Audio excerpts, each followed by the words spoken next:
Okay. I think it's recording. Cool. Okay. Excellent.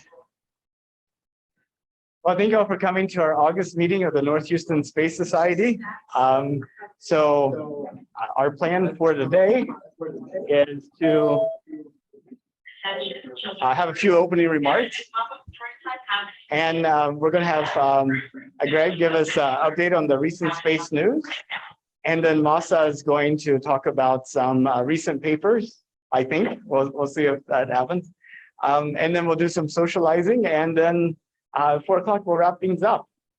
September 12th, 1962 was when JFK gave that speech, we choose to go to the moon speech. And so this is the 60th year anniversary of the speech. And I will turn up the volume.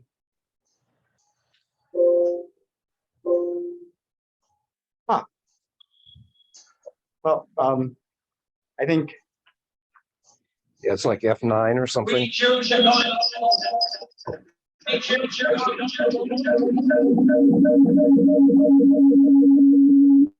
was a lot different September 12th, 1962. But I think y'all know the speech, so that's probably enough of a clip to make the point. So we actually made, hey, Masa, that's good. We actually made some progress in terms of going to the moon. December 24th, 1968, Apollo 8 took the astronauts around the moon for the first time in history. And they were probably more excited about seeing Earth than the moon at the time, seeing Earth as a little round ball in space. So this is that famous Earthrise photo. Usually it's shown with the moon on the bottom, but they were actually going around the equator to the Earth and the sun's off to the side. So this is probably kind of more in line with what they were experiencing. And then, of course, in July of 1969, Apollo 11 actually landed on the moon, and we had put the first boot prints on another world. And we actually had quite a number of people both walk on the moon and go around the moon. 12 people walked on the moon, and 12 people only orbited the moon. So you can see the list of them there. One in particular, who's on the orbit side, that was supposed to be on the walk-in side, was Fred Hayes. Anybody know why he didn't actually walk on the moon? Apollo 13. Fred Hayes was one of the 3 astronauts who were involved in Apollo 13. And he's the only one that's still alive with us today. And earlier this month at the Johnson Space Center, I got to attend an event where we actually had Fred Hayes speaking to us. And he was talking about his experience, his career leading up to Apollo 13, and gave us a lot of interesting stuff about the backstory. One thing is, whenever they turned off the command capsule, it turned off all the heaters, and a lot of water condensate on the surfaces there on the front of the control panel. They had to get rags and try to figure out how to get that water off. But the same water was probably behind the control panel as well. He actually said that it was probably Apollo 1 fire that actually led to making sure all those wires were hermetically sealed and probably allowed for them to survive this trip, because they may not have put so much attention into those wires. Fred Hayes is an aviator. He's flown dozens and dozens of aircraft. And a few years after coming back from Apollo 13, he was involved in an air show down in Galveston, where his plane actually crash landed, flipped over, and caught on fire. And he got burns in like 70% of his body or something like that. He had shown us some pictures of that. And he kind of remarked how he was able to survive going around the moon, but then down here on Earth, it was actually a lot more dangerous than that. But this is the picture that really stuck out to me, looking at Earth from the vicinity of the moon. And Apollo 17 was actually the last time we had humans going around the moon to actually look at the Earth. And that was back in December of 1972. This was the final lunar mission of the Apollo program. Of course, we had Apollo Soyuz, and they used a lot of the Apollo hardware in the Skylab. But this is the last time humans went around the moon. And Jerry Purnell is a sci-fi author, and he made this comment one time: I always knew that I would see the first person walk on the moon. I never dreamed I would see the last. Mhm. And it's even kind of worse than that. Coming back to this picture, of the 12 moonwalkers, only 4 of them are still alive. And of the 12 people that only orbited the moon, only 6 of them are still alive. And if we go and look at the world's population and consider how much of the world had actually been around during the Apollo time versus now, kind of interesting, because this shows the population broken up in buckets. So you kind of have to divide, it's approximately 50 years ago since we went to the moon. So you have to divide that kind of 40 to 59 category. Unfortunately, the people that make these world stats weren't thinking about my project whenever I did this. But so only 84% of the people alive today, only 16% of the people alive today were around whenever Apollo 17 happened, and 84% were born after Apollo. So that's about 6 billion people alive today that had never had an opportunity to witness humanity on the moon. So we have the Apollo generation, and coming up, we have the Artemis generation, which is the new program to get people to the moon. And so NASA is returning to the moon. In fact, this month is a very important milestone. August 29th, we're going to be launching the SLS with the Orion capsule. This is the same spacecraft that will be taking people around the moon. And by same, I mean the same design. It's expendable, one-time use. And the mission length is about 40 days. Interestingly enough, the Apollo program, they took a much quicker trip to the moon. It took them 3 days. Here we're expecting 6, 7, 8 days to get to the moon, and then have a bigger orbit around the moon and take 6, 7, 8 days to get back, all coming up to like a 40-day mission duration. And this gives you an idea of sort of what that orbit looks like. Now, in some respects, it's similar to Apollo 8 because you'll only be going around the moon. However, Apollo 8 actually went into lunar orbit and came out of lunar, whereas Artemis is going to be doing a free return trajectory, which basically means it'll be looping around the moon and coming directly back to Earth. This is actually more akin to the mission profile of Apollo 13, as that's what they did there. And it's going to be in a much wider orbit than what Apollo did. They're going to be doing a number of things, but primarily testing the vehicle to make sure it can safely get around the moon and survive the reentry. And it's going to have a couple of test dummies with sensors on their body, radiation sensors, accelerometers, other things, just to kind of make sure we understand what effect this trip will have on the human body. It also launched some other payloads into lunar orbit and beyond. But this is all gearing up for Artemis II, which is planned for 2024. It's going to carry 4 astronauts around the moon. And it's going to have the first Canadian. So there's an agreement brokered between the Canadian Space Agency and NASA. Oh, come in. Canadian Space Agency and NASA to actually send one of their astronauts around the moon. This was an exchange for them providing a robotic arm to the Lunar Gateway.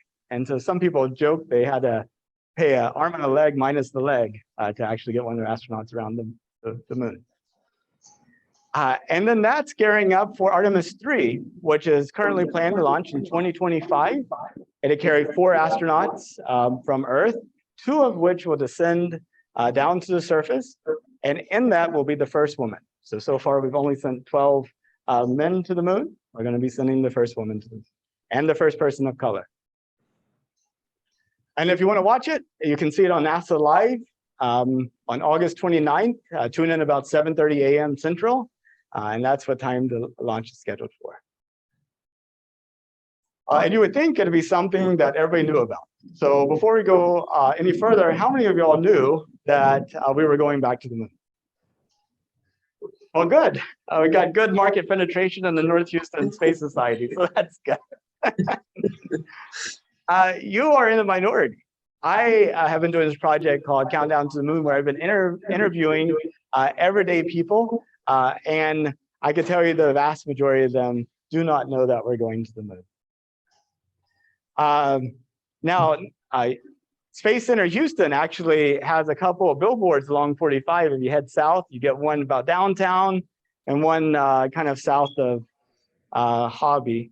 It says "To the moon to stay." So they're it's kind of cool to see that. But you should tell your family, friends, co-workers, hairstylists, bus driver, fellow travelers through life that humanity is going forth, and we are taking a big step towards this by actually going to the moon. And if you really want to get them educated, you could take them to Space Center Houston, and they have an Artemis exhibit where you can kind of walk them through the details. So with that, let me hand it over to Greg to walk us through the latest space news. And how do you turn it off? You hold the button in for a while. You can keep it if anybody wants to ask questions, then they can ask. I could do a mute though? Yeah. You can just do it. And is that muted? Well, hit it.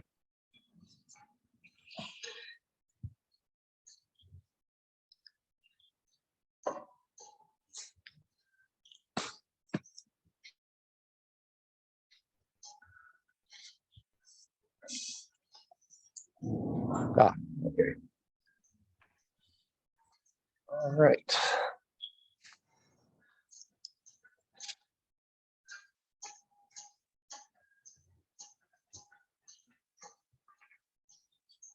Okay, I think,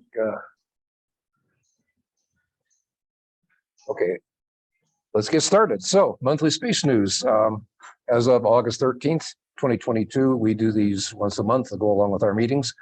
And of course, it's a space society, so you have to start off with the James Webb Space Telescope. You just can't avoid it. It's everywhere. By now, I'm sure all of you have seen all these pictures a million times, but needless to say, they've been spectacular. Everybody's enjoyed them. Looking farther and back in time and in distance into space. People have done comparisons on some of the same things that have been looked at. Oh, I'm sorry. I just realized it's not. Here we go. Yeah, I got to use this. Okay, there we go. Anyway, so for instance, the lower left corner, there was something from the what the Webb telescope was looking at. Hubble had a similar picture, and basically because it's deeper infrared, you can see a lot more detail. You can see through dust that you couldn't see otherwise. That actually is kind of the main feature of it. The big thing is by shifting to deeper and deeper into infrared, you can see further and further into the past, because the further and faster things are going away from you, the more redshift you get. So all that visible light that was there once is now shifted down into the infrared. So anyway, I think we've probably all seen all these nice pictures, so I'll skip right over those and get on to the moon. And of course, we already got a little intro from Nathan here on Artemis.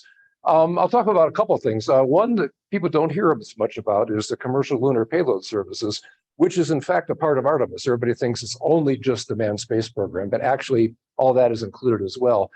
And there's a new mission, there's some old missions that have been delayed, and a bankruptcy, but we'll get to those. But some of these launches, they've been delayed, but they're still starting.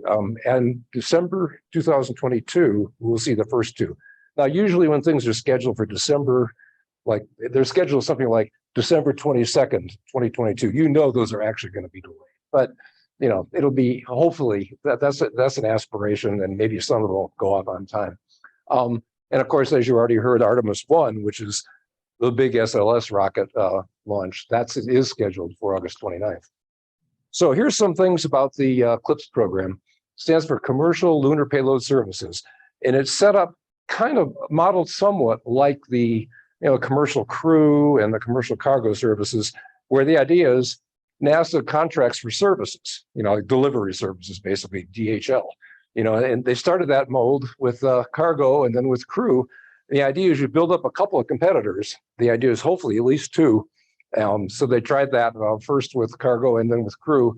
And so we ended up with SpaceX and Boeing, which still hasn't quite gotten there yet, but maybe they, maybe this year, maybe not, but they'll be there eventually. Key thing is buying delivery services. You really are running a DHL or a FedEx or something, as opposed to buying a bunch of spacecraft. And the idea is that therefore all these companies that are doing this, they can go off and do other things, they can sell services. Now, the reality is, of course, an awful lot of the demand is still driven in directly or indirectly by government, but at least it is a start so that you hope that a commercial economy builds up. And that's the idea behind it. The way these things are structured is basically it's really literally delivering a payload to the surface of the moon. And that means, in theory, NASA doesn't worry about how it gets there. It doesn't worry about the rocket, who launches it. It doesn't worry about the lander, how it gets down there. It just basically shows up. And it also takes care of all of the things like integrating the payload with whatever rocket you're using. And all those things are kind of a big deal that take time. But the main thing is you're offloading those details pretty much just to the companies that are bidding on their services. Now, the intention here was small scale projects. Not the massive kind of things, but the small things like delivering a small load, maybe a refrigerator-sized object in service of Mars, or maybe one more like a shoebox size. That kind of thing. As a result, they could tolerate a much higher level of risk, and that's the key thing. Kind of almost like a DARPA kind of a thing, where you figure, okay, maybe you don't have quite as many safety checks, maybe you run things a little faster, and that's a trade-off. Is that you realize not everything's going to make it to the moon in this case. But if even half of them make it there, you've accomplished a lot, and it's a heck of a lot cheaper than following normal processes where it would take 10 years to get anything done. So that's the idea behind it. Again, think it's kind of like almost like a DARPA kind of a model. So who are some of the contractors? They first set this up several years ago, and fairly early on, they got a couple companies, Astrobotic, and we had a speaker from Astrobotic here a year and a half ago or so, sometime in, they're out of Pittsburgh. Intuitive Machines out of Houston, Masten Space, which I think is in California, Firefly, and others. And so, for instance, in the lander case, there are three of them here. Lower left, you have on one of Astrobotic's landers, they have two different ones. This is a smaller one called Peregrine. Intuitive Machines has one. And there was another outfit called Orbit Beyond, and they since have actually withdrawn from this business. But that was what they started with. Now, there have been some additions, and in July, they added one new one that hadn't been there. They're going to deliver scientific instruments to the far side of the moon. Now, it's not very far, it's near the South Pole, but still, at least it's on the other side. At least we look a little bit better compared to the Chinese that way. And they're getting awarded $73 million. This is a pretty inexpensive mission as far as, big space missions go, really very inexpensive. There's a place called the Shortinger Basin. It's about a 200-mile wide crater, and they're aiming for that one. But it's near the lunar South Pole. And along the way, so that they can actually communicate with the lander, they have to deploy a couple of small satellites, which are used as communication relays. Several of these missions actually have to include that for the same reason. And that makes this the 8th delivery contract that's been done. There aren't 8 companies, but some of them, like Astrobotics, have several of these contracts. And these are always just teams. They're not really just a single company. So, for instance, in the case of Draper, no, they're people. They're an MIT spinoff. I think they actually spun off probably a little after the Vietnam War era, when there was a lot of anti-war feeling, and they were doing a lot of military research. So they basically just split off. But essentially, it's an MIT spinoff. They've been there forever. They always did a lot of work in radar and that sort of thing. And so they've been doing this. General Atomics is a general contractor that does not just atomic stuff, but they're providing sensors, actually, in the case of this. iSpace is a Japanese company, which actually I think is providing the guts of the lander itself. Karman Space, and I don't even know what they do. Now, the launch provider isn't specified yet. So this shows you an example of, nobody was worried about that. Well, they're worried about it, but NASA, in theory, doesn't have to worry about it. Now, in reality, they're going to have reviews, and, if they see a major problem, of course, they're going to raise their hand and say, wait a minute, something's wrong here. Now, one of the larger ones got delayed for a year. This is the Viper lunar rover. And what that one is they're looking for water ice. Think of it as a prospector, basically a robotic prospector. And, the location of water on the moon is pretty important, because you want to do anything in situ, that is, using the resources of the land to generate breathable air, to get water for drinking, or to create rocket fuel, you need water. And so where is that water? That is one of the most precious things you can get actually on the moon, especially in the early stages. So they're prospecting. It'll run about 100 days. It's the size of a golf cart. It's the upper right corner here of the images. It's that one up there. It's a little dark and hard to see, but it has lights because it's going to be exploring dark areas, which is where all of the water is going to be. It'll be in craters for the most part. And this is a pretty big object, as I said, golf cart size. It has a 1 meter drill, so it's going to be drilling in relatively far. We didn't manage to get that far on Mars. I guess they probably beefed it up a little bit. And that's got to be a tricky thing because with not much gravity, you start pushing down with a drill, you're just going to push yourself up. So they have to work on this very carefully. This is actually managed. Now, the rover itself, again, that's the payload. So that's built and managed by NASA, and NASA Ames specifically. Although a lot of the design work is, in fact, done at the Johnson Space Center. Estimate of cost of that payload is about $433 million. So, it's still relatively small scale, again, compared to the big, massive, multi-billion-dollar projects that we'll also see. Now, the lander itself is from Astrobotics, and that's called the Griffin Lunar Lander. It's bigger than that other one I showed you. And it's kind of been customized really pretty much for this mission. So right now it's kind of a one-off, but the idea is the guts of it could be reused with other things. Now, just maybe it's a little hard to make out on this picture, but the lower right corner is a picture of the Griffin Lander along with the Viper on top of it. So what you're seeing here is, solar cells and stuff on the bottom, obviously the legs for landing. This stuff here, this is a little bridge so that the Viper, which is up on top of the thing, can roll down. So it'll roll down onto the surface. So I don't know why they have landing going off either direction. Maybe that's just for a picture. I don't actually know. But in any case, it's fairly elaborate mechanically. This is, I guess, in some ways like the way the Chinese lander and rover worked on Mars. Same kind of a deal. Whatever the rover was mounted on top of the lander, and then it extend a little bridge like that and then rolled down. So that one is Peregrine. And the thing about it, a lot of the subsystems, all of the control, mechanical stuff is all pretty much the same as what's in the Peregrine lander. So there's a lot of overlap there. And so in a way, you're going to get some testing done at the end of the year, this year, because it's supposed to go up. Well, it's supposed to go up with the first of the United Launch Alliance Vulcan rockets. So whenever that happens, that remains to be seen. But at least they're scheduled. They're actually the first payload for this. But anyway, for this one though, they're delaying the whole thing a year. Now, why are they delaying it? NASA basically wants more testing. I guess they're getting nervous, and I think to some extent I might reflect that they're getting nervous that they don't want to have too many failures. So they're worried about that. Now, they did increase the contract, so this sort of defeats the idea a little bit that, well, these are supposed to be high risk missions, and you just sort of, you put them out there and you don't issue a million change orders, which tends to slow down projects, which is what usually happens in a NASA project. So they did increase the funding to at least account for the fact that it will indeed, cost time and money. The thing about this now, the total mission thing, you're talking about $700 some million, is getting pretty expensive.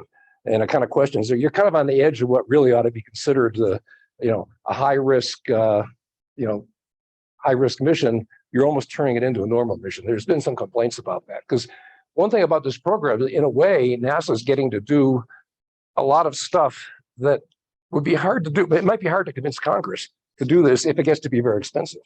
And so in some ways, it's almost a stealth program, and they liked it that way. But now it's kind of creeping up. And if we're not careful, all of a sudden people might say, well, wait a minute, Congress, we didn't authorize a lunar lander. What is all this? And so that there is a risk in all this anyway, and there has been concern about that in fact. Okay, the previous delays I'd mentioned, Intuitive Machines, they were supposed to go in 2021, and now that's December 22.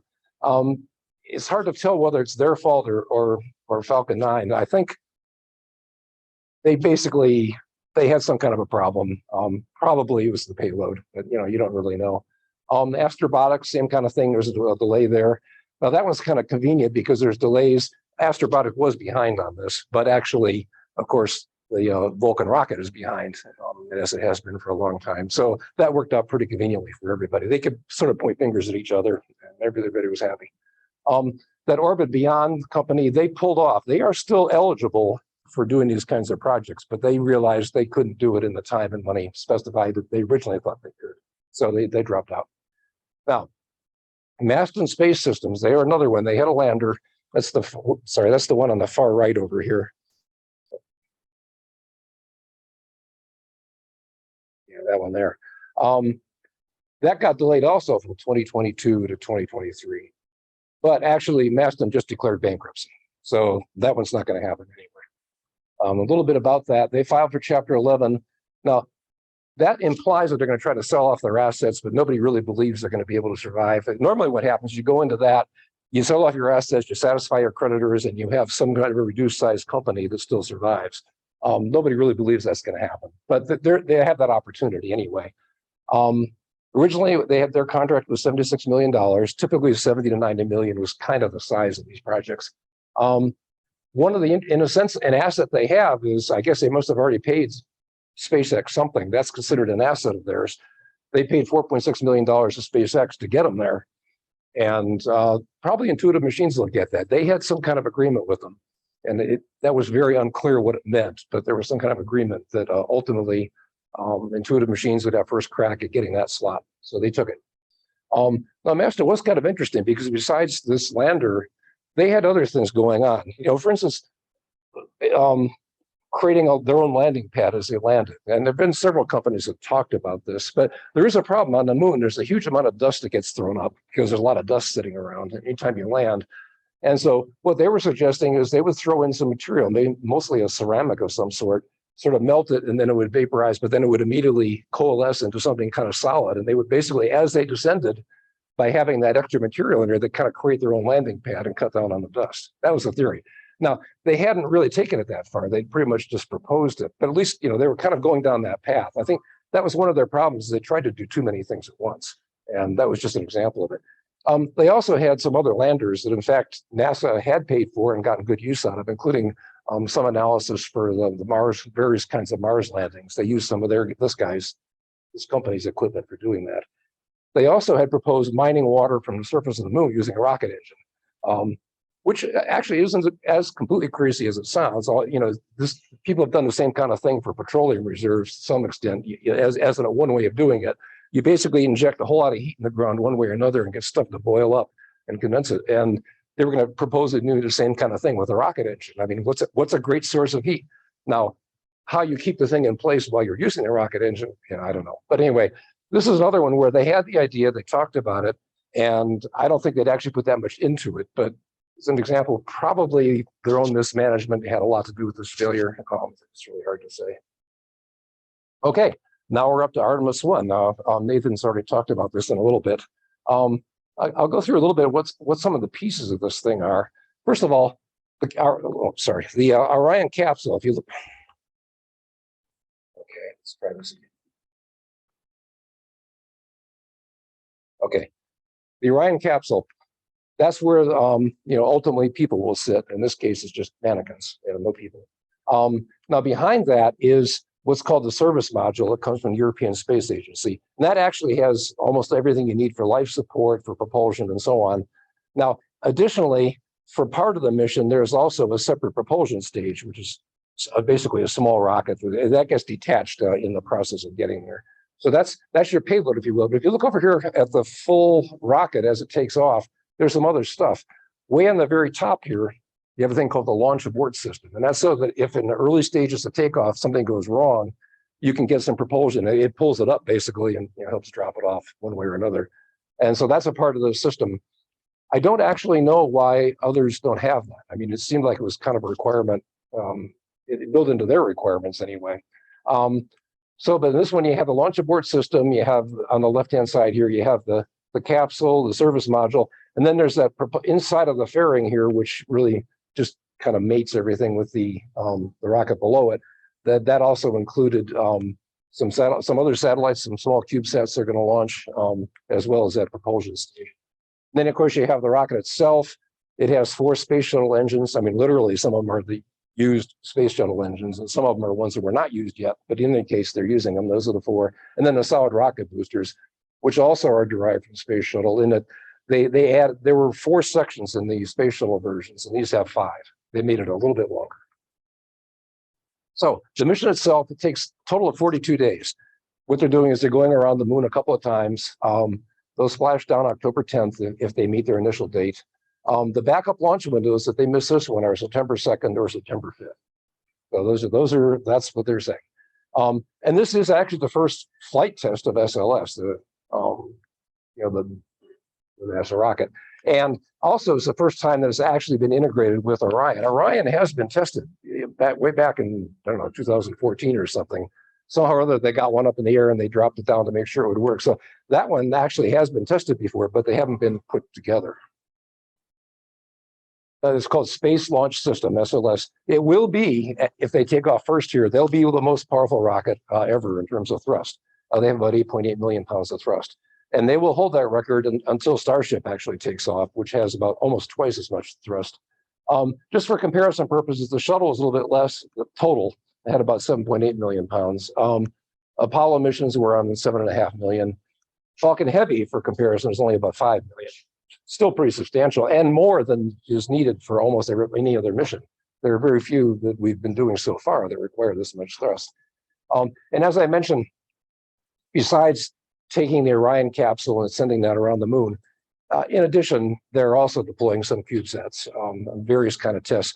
One of them is actually a biological test. They're having some yeast, and they're going to send that off into deep space. And that means at the end of this, the propulsion stage that's pushing the last set of maneuvers on the Orion capsule, that goes off into space somewhere, and they're going to continue communicating with that, watching basically what's the effect of radiation on the yeast. And actually, the effect of radiation on yeast apparently isn't that different than the effect of radiation on people. So they hope they get some good data out of that. What? Is They have 3 or 4 different SLS rockets. Are they using the B model or they're using the old model? this is the first model. I know they have a block something, go by block something or other, and I don't know what the next one is. But the next one, Because B is bigger than the. but old that's model. bigger. Yeah, and that's the one that also needs it also needs a new thing to move it to on the launch pad, which is mired right now because that their Bechtel who's building it ran way over budget. And so yeah, so this is the first version of it. Yeah, the next one would be more powerful and heavier and needs a whole new thing to move it to the launch pad, which they don't have yet. Okay, so now we see the same slide, in fact, that Nathan had. So I won't belabor it, but just a few points. There's actually a lot to these missions. You know, you take off, they're showing the path here. You start off at 1, 2, 3, 4, and so on. But where it gets interesting, you see up to this point, you have the Orion capsule and the service module. You still have that propulsion module attached. Around this point, as you make some adjustments to head toward the moon, and you split out that propulsion stage. But that propulsion stage, of course, it still keeps moving. I mean, it's up there. And what it does is it actually launches some Cubesats. Of the 10, that's where they come. They're actually launched by this thing, which is at that point separate from Orion. And then it makes one loop around the moon and then goes shooting off into space somewhere. Again, I don't know exactly where, but they'll be tracking it as they monitor that yeast experiment. But anyway, the Orion capsule itself is moving along, and it goes and it will, I guess it makes a loop, and then it's going to make like 3 or 4 revolutions around the moon. And then finally, it'll do some adjustments to come back. Right before they land, up at this point, that's when they split off the actual Orion capsule from the service module, because there's minimal life support involved at that point. I mean, all you got to do is you take your 10 minutes or 5 minutes or whatever it takes to get down to the surface. You can't quite hold your breath that long, but you don't need a whole lot of air. So that at that point, you pretty much cut off most of your life support. Then you make your splash down in the ocean. Okay, taking a step back to the next topic is the International Space Station, and Russia's been at it again, and during this last month. So actually, we thought some progress had been made, that NASA had agreements with Roscosmos, which is the Russian space agency that handles most of the civilian program anyway. Their bartering agreement is actually complete in that there is going to be one Russian cosmonaut taking off the next time that a US craft goes up there. And similarly, there's going to be one American going up on one of the Russian ones. Despite all the tensions, everything that's going on right now, they did that. They can't exchange money because that's against the law, but they can barter. They can swap seats, and that's what they've been doing. And actually, both Russia and the US kind of see that to their advantage. It just helps guarantee that no matter what, if there's some kind of a problem, there's always going to be some Americans and some Russians on the station at any given time. And that's really the point of that. Now, right about the same time that they announced that, the barter agreement, they finally fired this Dmitry Rogozin, he was just a loose cannon. I mean, anybody who's been following him, he's the guy that said, well, Americans can just get up there to the space station on a trampoline, or that kind of stuff, just totally off the wall things. But he was replaced by somebody now fairly soon named Yuri Borisov. Now, everybody thought, well, that's great. Now we'll finally have some sense. Well, fairly quickly there was basically there was some kind of an interview where Borisov and Putin were in a discussion. And he promised that, oh yeah, don't worry, we're going to withdraw from the ISS after 2024. And of course, the press here all said, oh God, here we go. This is it. It's all over. Well, and then Russia was going to work on their own station. But NASA never got any formal notification. Then people also went back and looked at the wording. And then actually Russians finally made it very clear that the wording was after 2014. They didn't say they were pulling out in 2014. The word was after 2014. So you had to parse those things kind of carefully. It was vague, and sure enough, they're saying, well, really, they're not really going to withdraw until they have their own space station, which they probably won't ever manage to actually do that. So that means that essentially, there's no real change from now. They also said that it would depend on the condition of the space station, fine, and it might take several years to make the changeover. So net result, no real change. But at least we got rid of. Modules, how are they going to build it, and everything. They what? There's a video on YouTube about the new Russian module. All the modules and how they're going to attach and how long will that take. So apparently it seems like Chinese are going to. Yeah. Well, I think they had one that was pretty much ready to go. I think that was, and originally maybe they thought that would even go on the International Space Station, and that's gone. But, people always speculated, well, will they try to pull off existing pieces or something? Or, who knows? I guess it's probably not. Okay, now there's another interesting mission that's been in the works for a long time, and that's the Mars sample return. We've had the Perseverance rover up there, and it's been out there diligently collecting samples and stuffing them in little cylinders. But of course, nobody can use that. So how do you get to that point? Well, how do you get them back so you can actually do something with them? Well, that's the Mars sample return mission, which will retrieve them. Now, and it's gotten to be fairly complicated. They've gone through several iterations. Even this year, they were talking about how many landers they were going to have, and they changed it again. And this probably will be the final thing. So what you have is, originally you're going to have 2 landers coming down. And this was the old plan. It was about an $8 billion plan, where you had one mission would send a lander with a rover on it. They call it the fetch rover. And the idea is it would go out and fetch all these various samples that have been cached all over the place, dropped off by Perseverance. Now, meanwhile, a second lander would come, and that would be one that looked pretty much like this one in the lower right-hand corner here. It would carry what's called the Mars Ascent vehicle. That is, it's the rocket that's going to take the samples back up into Mars orbit, at least get them that far. And what that meant, though, was that there were 2 landers. So this gets to be a very, very complicated program. The reason they needed 2 landers was it was just too much weight to get down with the technology we had, like the sky cranes, or even not using the sky cranes that they used with Perseverance and Curiosity. They just said it was just too much to squeeze into one. So the first solution they came up with is we'll do 2 parallel missions. We drop them all down there. And finally, they just said, well, why don't we just forget about the fetch rover? We've got Perseverance. It can move samples around itself. So that's Perseverance right there. It's the same one we always had. Now, of course, you might ask, well, why didn't they think of this before? Well, these plans had been in progress for a long time. And, say 5 years ago, it wasn't obvious that these rovers like Perseverance would last this long. Well, Curiosity is going strong after 10 years, and it's pretty much the same design. And except actually it has the new design on Perseverance is much better. For instance, the wheels are a lot stronger because the wheels are falling apart on Curiosity, just 10-year-old. But so they fixed some of those problems.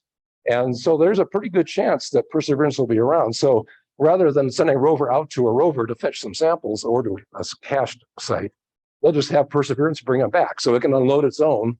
And then additionally, it could also then go back and probably pick up the ones Now, how does it actually happen? It's not actually that simple because the robot arm that exists on Perseverance isn't actually capable of taking a sample and just placing it over here inside the rocket that ultimately has to carry the samples back. It's not that good. So instead, what they do, you see there's a robot arm on the lander itself. What they're going to do is Perseverance will drop off the samples that it had, either internally or the ones that's picked back up from the cache sites. They'll drop it on the ground, and then the robot arm for this other one will pick it up. So it's a little clunky, but it works, and that minimizes any danger of damaging each other's robot arms and that sort of thing. So they've solved that. Now the second thing is that, of course, nobody thought there were going to be Mars helicopters back in the day when they were first designing this stuff. Well, they've changed that. They've realized, hey, you can do things with helicopters on Mars. So they've redesigned, and they're going to take 2 helicopters with them also, as they're considering that the backup plan. In other words, if Perseverance is finally out of service, they don't want the whole mission to be a bust. So instead, what they'll do is then they're going to use the helicopters to carry them. And so if you look at these, they look a lot like the other one that we use right now, the Ingenuity helicopter, but except for 3 different things. First of all, it's a little bit bigger, so it can carry the weight. You got to carry the samples. Second thing is it has wheels. And so the idea is, even if you don't land exactly on top of the sample you're trying to pick up, you can drive over it and pick it up. And so the third thing, you probably can't see it in this picture, but it has a little tiny robot arm also. So that's why the whole thing obviously has to get bigger, because it has to be able to hold the weight of the wheels, the extra robot arm, and the sample itself, so to get back and forth. But the helicopters have proven to work out so well, they figure they have to do it.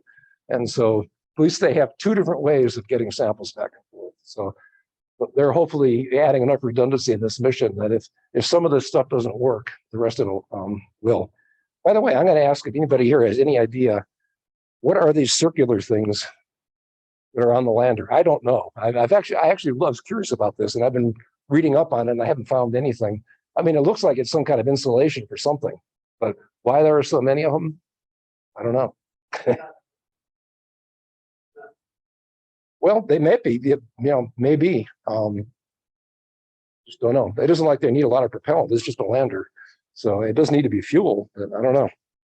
So anyway, I think that probably covers it. So the overall pieces, think about the entire mission. It's a fairly complicated thing. You have a mission to bring the lander. There's a separate mission that brings the orbiter. That's called the near Earth. Well, what's this called? I forget what it's even called. But anyway, there's an orbiter. It's a Mars orbiter whose sole purpose is to go there, keep an eye on things and retrieve the rocket that comes back up from the surface carrying the samples. And that ends up being a fairly complicated thing. That's a 2-stage rocket. When it gets up in the general vicinity of this orbiter, it then it basically just shoots out like a little basketball that goes shooting. It just gets dropped there pretty much. And the orbiter then arranges to come and pick it up. And it then kind of encapsulates it in some additional shielding and that sort of thing. And then it brings it back to Earth. When it comes back to Earth, it actually just drops it. There's no propulsion on the final Earth lander, and there's no parachutes, which is what amazed me. So they're going to drop this thing in the middle of the desert somewhere. That strikes me as a pretty hard landing, but they've worked this out. They specifically said there's no parachutes. Go figure. But that's pretty much the story. Well, that would be consistent with JPL. Yeah, it's been done before, so I don't know the details of it. It wouldn't surprise me if they're still designing a lot of this stuff, but they must be pretty far along in their reviews.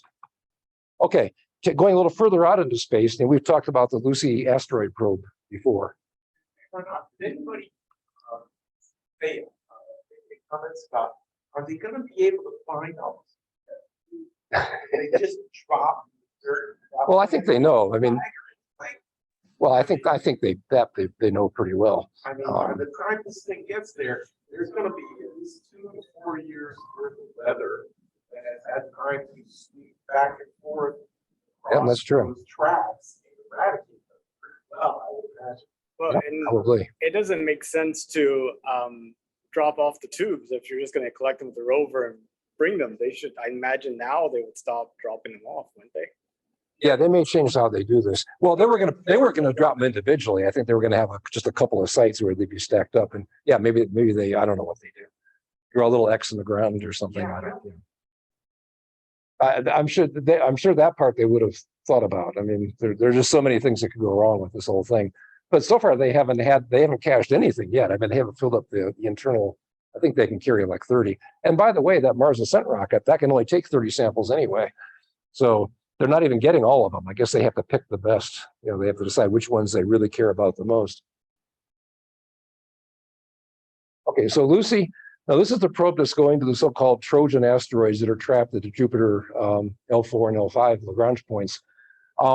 This was launched back in October 2021. And the problem it had was it has solar arrays. You can see them, you know, here, there's kind of an umbrella shaped thing. And they had to unfold. I mean, obviously, to fit in the rocket, they're folded up and in several different ways. But anyway, they open out and they're supposed to simply unfurl into a complete circle. And as is suggested in this picture, one of them didn't close all the way. So they've been working at this for a while. They've tried, they have motors, of course, that, you know, that pull these things together. And they tried running them in parallel for short periods of time, a spare and a backup to get extra power and everything. And they managed to get it closed a little bit more. They went from 353 degrees up to 357, you know, out of a total possible 360. And they finally declared that to be good enough because they think there's enough tension that the whole thing is going to hold together. It matters because their first flyby, where they come by Earth again, that's a little higher stress event. So they wanted to make sure everything was going to be okay. But they decided it's good enough. They're not going to try to any further. They've tried 7 times. You know, at some point, if it doesn't latch, it's just going to have to go as it is. And they're getting plenty of power, so it shouldn't really be a problem.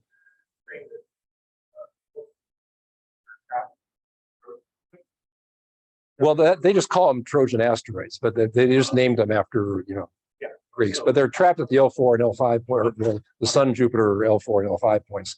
So they're trapped in that general area.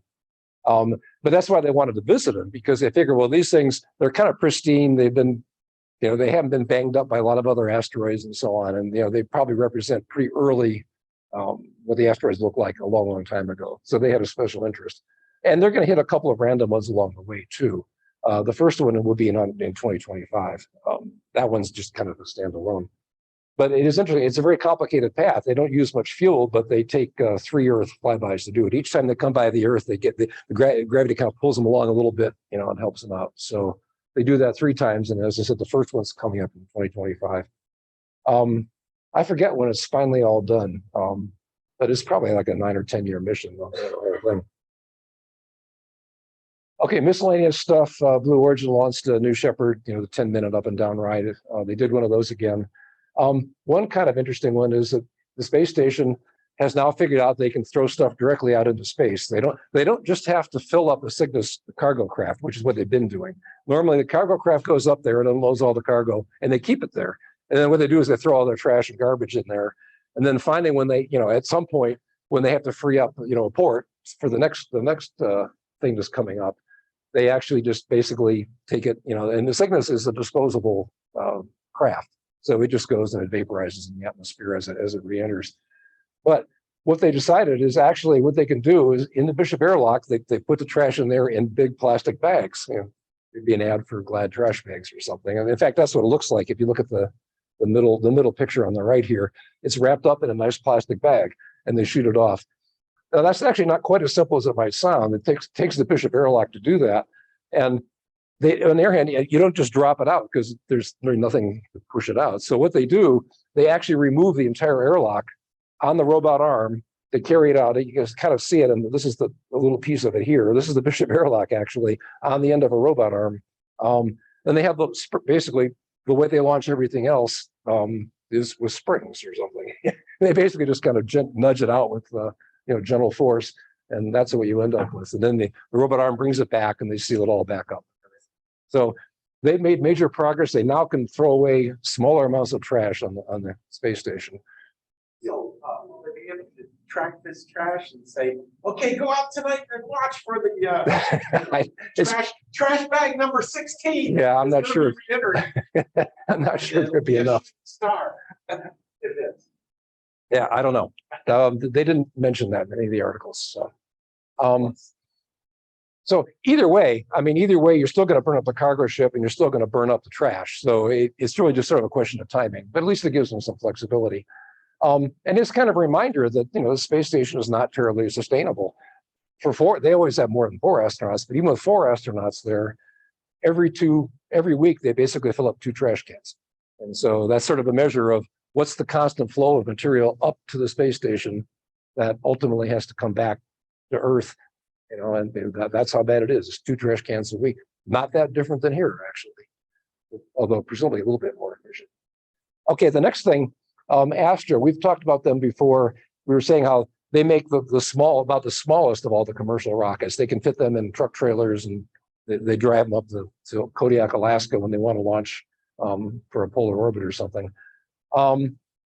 They've decided that, first of all, they have failed out of the last 7 launches. They failed 5 times. So not a very good track record at this point. NASA has gotten burned because they've lost satellites on some of these previous launches. They have a satellite called Tropic. It's a small constellation, 6 or 8 or something satellites, monitoring ultimately for hurricanes and that sort of thing, monitoring weather. And they still have some of those to go, and they want to get them up. So they're looking around for some other place. But Astra, they still have enough money left from all the money they've raised in the past, that what they said is, okay, they're going to give up on the current rocket, which only can launch like 50 kilograms to low Earth orbit. So fine, they're going to do that. They're going to make a bigger rocket, which will be able to handle 600 kilograms, which still is only the size of what the Electron rocket from Electron Lab does, and that's considered too small. None of these are even as big as a Falcon 1, which costs a whole lot less to get stuff into orbit. So you kind of have to question their business model there too. But they're going to do that. But they say, like a lot of other companies, they also have a separate business to help provide a cash flow. They make some electric thrusters, and which actually is not an uncommon strategy. Rocket Lab does the same thing. They're not actually making money yet, but what they're doing is they're making a lot more business on selling parts for satellites and other end rockets alike. They're actually, in fact, that's actually the bulk of their revenue at this point, even though they've been launching and they have a lot more launches coming up. But they've all kind of decided to diversify because the launch business is pretty tough. There's getting to be a lot of competition. It looks like, Astra will do this, but it's just hard to see that they really have a longer term future. They were kind of liked by the military because they're actually like Rocket Lab.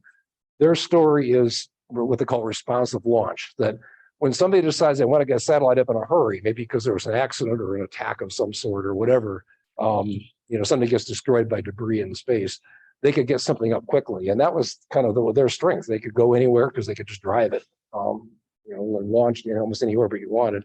So there's always going to be some market for that sort of thing. And they were hoping for that, but it doesn't look big enough to keep them along.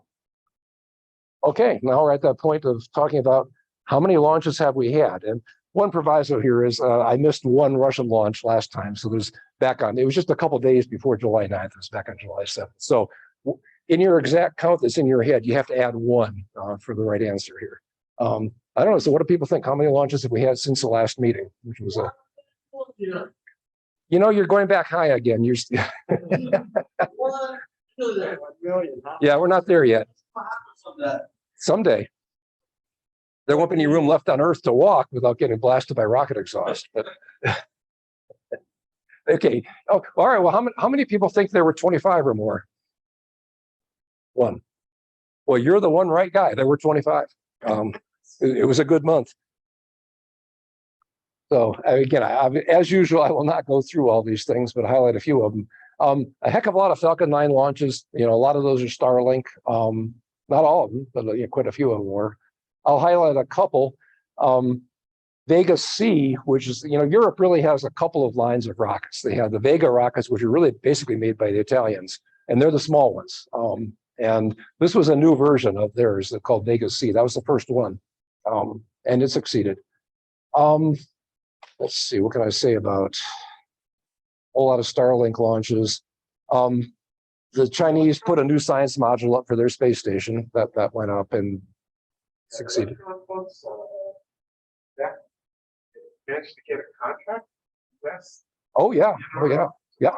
They actually lost. Yeah, now it's a small one, but I mean, considering how much grief space is, Elon Musk went through be able to bid for U.S. Air Force military satellites, what was it, about 5 years ago, they were back and forth. Now, that Electron just quietly step in and pick up the NRO. Yeah, well, I think Musk broke a lot of ground there. What else you can say on that? But yeah, they're doing that. And I think there's more of those kind of things coming in the case of the Electron rocket. Although really, even they don't see much future in that size rocket. Their next one up is more to compete with the Falcon 9, which is the crazy thing about this whole rocket business. Is everybody's building stuff that might, when it gets big enough, will compete with Falcon 9, which is ancient history at this point. I mean, the next generation is coming, and they're still fighting the last battle. Oh well, anyway, yeah, the Chinese, of course, have all kinds of launches. They have every kind of rocket you could imagine. Small, large, some based on solid rockets, some based on liquid fuels. Like that, the one down here, July 27th, that was a test of a brand new one. I would say actually the science module for the Chinese space station is kind of a big deal. So, and I think they have one, maybe later this year, they might have one more module going up. Yeah, the Russians, they're still launching stuff. They put up what's called an inspector satellite. Well, it's suspected. And what that means is that basically it's really there to watch other satellites, for military purposes. And it was immediately obvious because it went into essentially the same orbit as an existing US satellite that had just gone up. It was kind of a new generation and nobody quite knew what that was going to do. So of course they want to go up there and take a good close look at it. And of course also implicitly threaten that, by the way, they could just come and crash into you or something if they really wanted to. So that kind of thing goes on all the time. Anyway, that's what that one was all about. Let's see. Yeah, the NRO mentioned here, they've done a mission with using the Electron. Yeah. Yeah, so I said they're definitely doing this. Now, the Chinese, they had this launch on here. It's about on August 4th. Most people think it's a reusable space plane, a lot like the US X-37, which looks like a small version of the space shuttle. And this would be the second flight of that one. And this is all, no one's really gotten a real good picture of this, but that's what it looks like. Let's see, Galactic Energy in China, that's a new one. Well, South Korea didn't launch it. South Korea, they sent a mission to the moon. So the moon, actually, I didn't even mention that before when we were talking about the moon, but yeah. They're putting up the first lunar orbiter. It'll be entering lunar orbit in December. Now, it's not landing. It's just doing an orbit, but they have plans to, ultimately land on the moon again too. So this is South Korea, not North Korea. Yeah. This is a big deal. Yeah, and they went on a Falcon 9, and we're showing that again, even the existing medium weight class rockets can get small payloads there. Now, this is another one that went up using one of these orbits. It takes a long time to get there, but very low energy. It's not, it's the kind of thing it takes months to get there, but you're not usually in a hurry on these things. So that's the same thing with the the Electron mission that we talked about last month, where they launched this thing also for the, basically to test out the halo orbit that'll be used by the gateway. They launched a very small satellite, and it's the same kind of a deal. They went on a path that takes very little energy. Even a rocket as small as the Electron can actually get you into lunar orbit. Okay, yeah, the Russians launched an Iranian satellite. There's some what? That's a lie. It's not Iranian. It isn't an Iranian satellite? I thought it was. Built and studied, built and launched in Russia. It has nothing with Iran. Well, okay.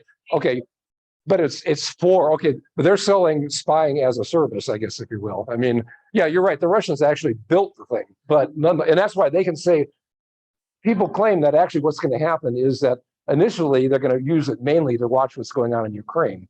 It's sort of sad in a way from Russia's standpoint that they have to resort to that sort of thing. But it is a service ultimately for the Iranians. So, they do want to have satellites up there. And yeah, maybe they didn't actually build it. I didn't realize they didn't build it, but it wouldn't seem. They just paid for that. Yeah. Yeah. So there you have it. SSL India's small satellite launch vehicle. That failed. Yeah. But that was a new launch vehicle. There's just so much ferment. There's companies coming and going trying to build stuff. In this case, this is India. It's state sponsored.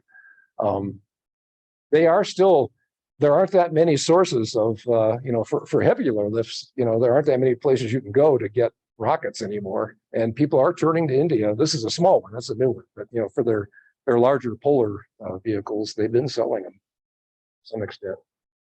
Okay, and then the last one of those launches I'll just highlight here was the last of the Starlink launches. They have now put up 3,055 satellites.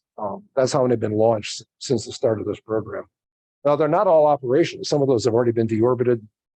About 2,600 of them are operational, and there's probably another 100 that are in the process of going from their initial orbit up to the final orbit. So not really in service yet. They have very definite shells that they try to get set up into, so they have a nice predictable path. And they don't launch them to that right away. They launch them lower, and then with their they have Hall thrusters, ion thrusters, which will then take them up a little bit higher. So there's always 100 now, 100 or so in process of doing that. Yeah. There was a ticking clock aspect to Starlink satellite system, as I remember. The commercial satellite arm of the government basically gave them a certain time frame. And I was thinking that it was basically, it must have been right at the end of June, I thought, but end of the second quarter. But I guess this means then that they let it run out 6 weeks longer, but that this means that Starlink and SpaceX, did they meet the government requirement? They had to have a functioning system in place by such and such date.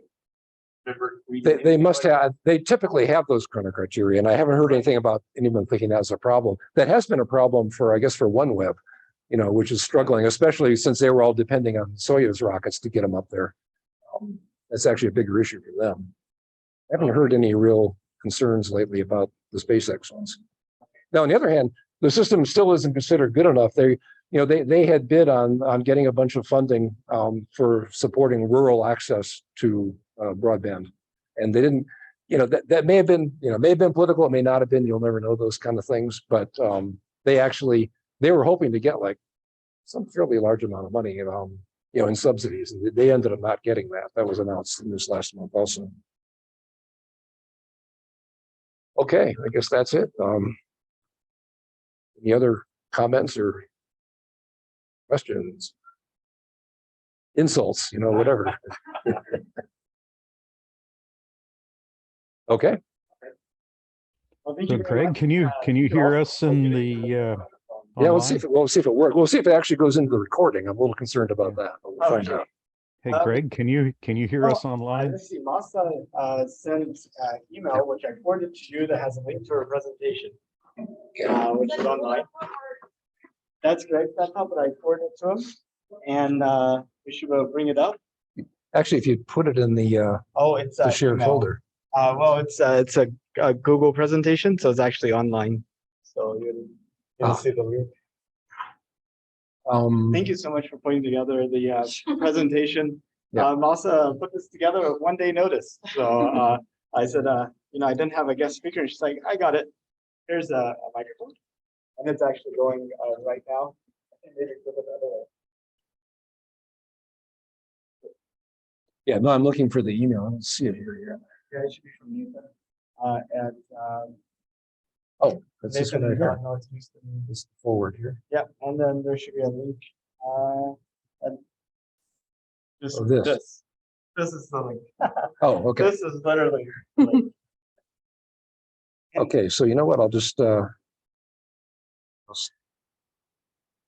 You need to stop sharing your presentation and share again this page. well, actually, I just need to get rid of I need to get rid of the power.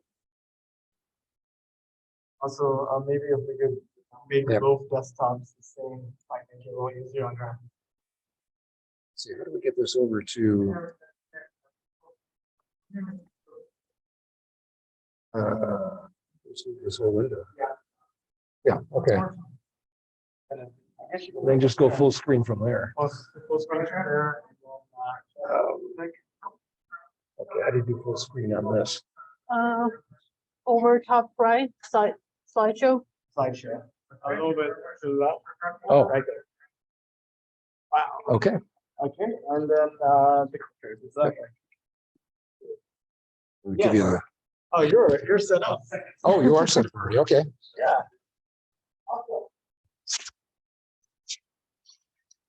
Okay, so about a month ago, it was conference in Minneapolis about Okay. it's International Conference on Environmental Systems.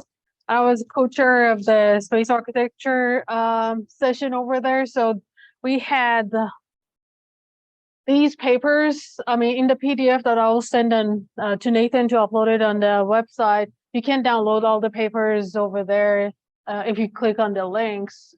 And I have put them under like this one under each presentation, so you can download them. And so I'm just going through a brief introduction to what happened, what we have over there. So if you're interested, you can go and check them. First one is mainly done by Kennedy Space Center, and it's the Lunar Surface Cargo Offloading Concepts.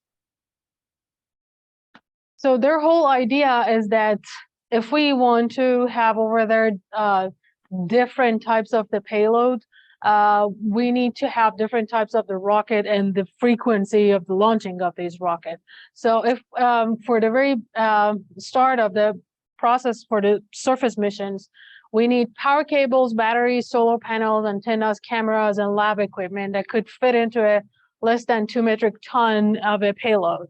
Then when we are going to have more permanent settlements over there, then we have the pressurized rover, efficient surface power system, food production and plant systems, and refrigeration systems, and so on. And then after a while, when we have more people over there, then we're going to have medical facilities, labs, heat exchanger, pressure, and another pressurized rover, mobile habitat, and foundational habitat.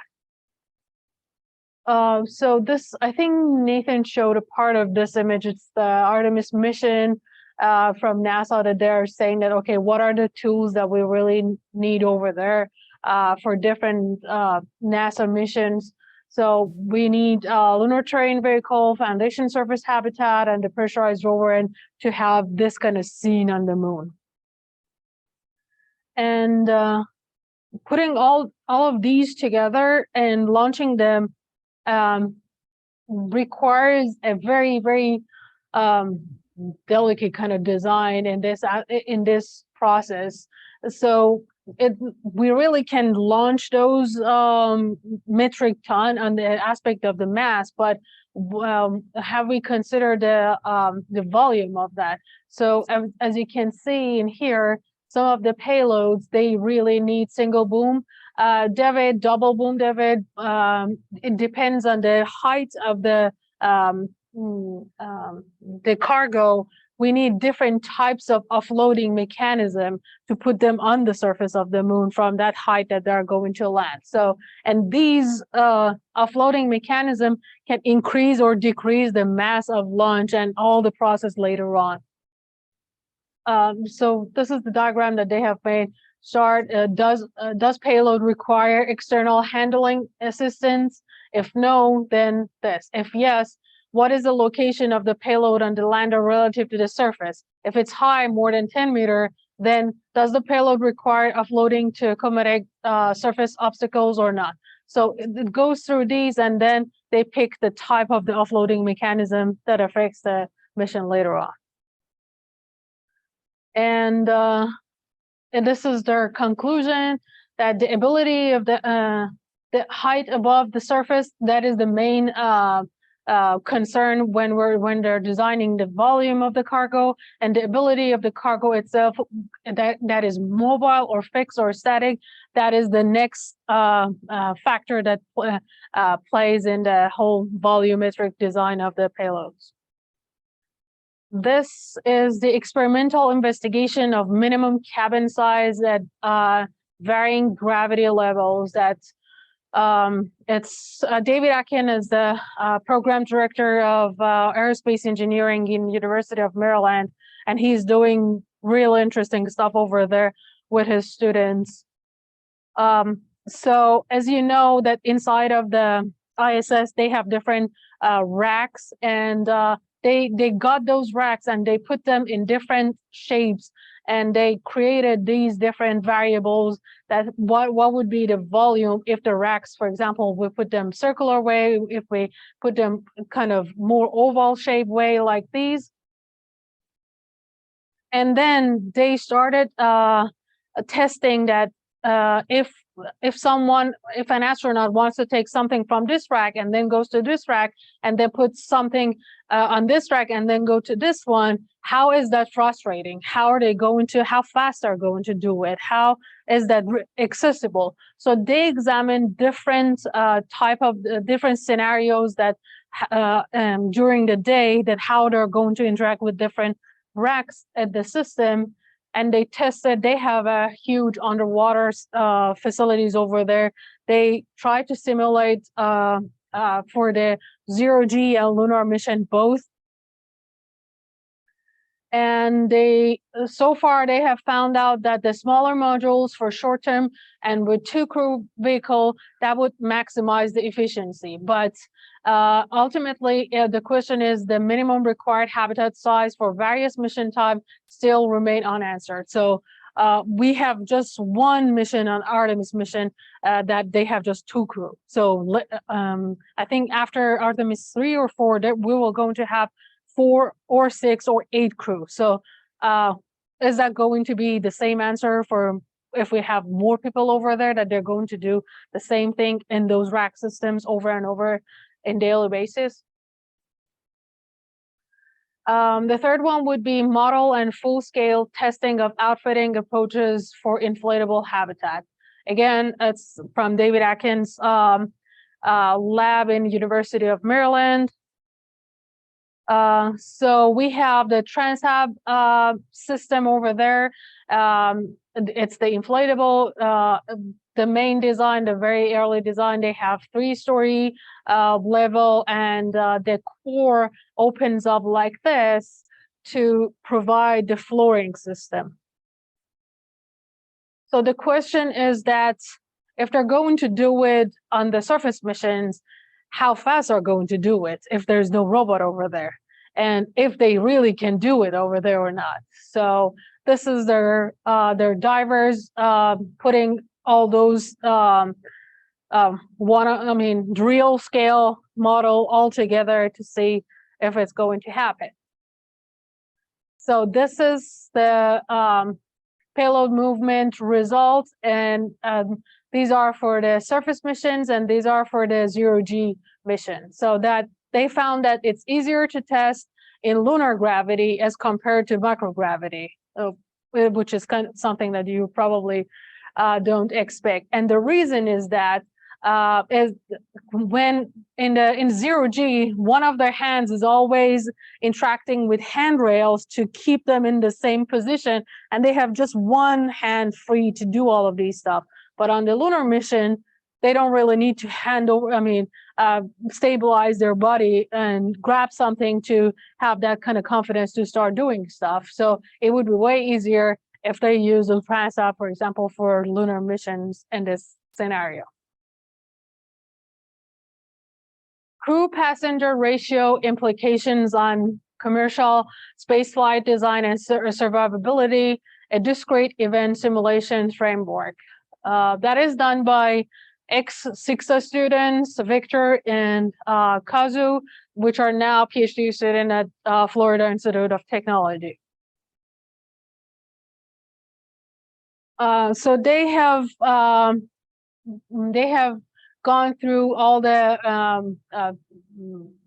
commercial space flights that we have we have now, for example, Virgin Galactic, SpaceX, Inspiration 4, Axiom, Blue Origin, and Space Perspective. And they have they have tried to find out what is the durations of these missions and what is the train summary of the people who are going to be on the missions, and what is the crew to passenger ratio. So for example, for Virgin Galactic is 2 and 2. So there are 2 astronauts or pilots or the people of the 2 crew people who are taking care of the mission, and there are 2 passengers. For SpaceX Inspiration 4, there's going to be 0 crew and there are going to be 4 passengers.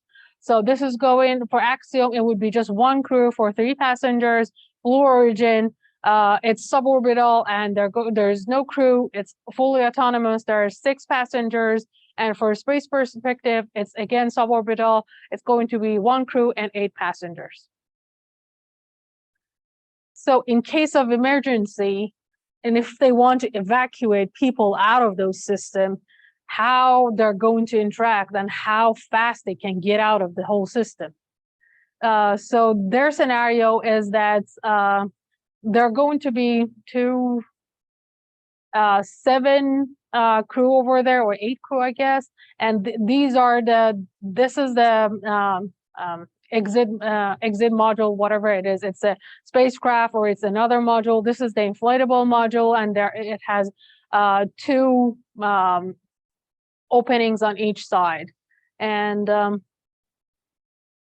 this is their scenario that, okay, there are 3 of them here, 2 of them here, 1 and 1. And then they're going to, simulate the whole system when there is just 1 in, for example, each section, and then there's going to be more crew in one section, less crew in another section. And the whole simulation shows that, it's kind of predictable that the shorter evacuation times for crew is compared to passengers. So if an accident happens in any of those, as you were seeing here, if there's no passenger, for example, here, there's no crew here and here, the evacuation time, we don't know now because we have never had an accident. Thank God. But if something is going to happen, there's no simulation for that. We don't know how to deal with it, and they don't know how to do it because they're not really trained for that. So that is somehow a part of their thesis, that they're going to start simulating all of the possibilities and how they can increase the evacuation time for the passengers, not close to the crew members, if there's going to be an accident. Human in the loop evaluations, process, and mock-up. This is done at Johnson Space Center and with, mainly Jacqueline, my good friend, she has done that. So in Johnson Space Center, when they want to train the astronaut, they have different mock-ups over there to train them. So it starts with low fidelity mock-ups. Here, that's an example of low fidelity mock-up of Orion capsule being used to evaluate design, eye point viewability, and reach related seat design, location, display, and everything. So they start the very early stages of the training in the low fidelity mode. And then they move to medium fidelity mock-up designs, which you can see in these pictures, that they use it in the parabolic that is simulating for microgravity flight.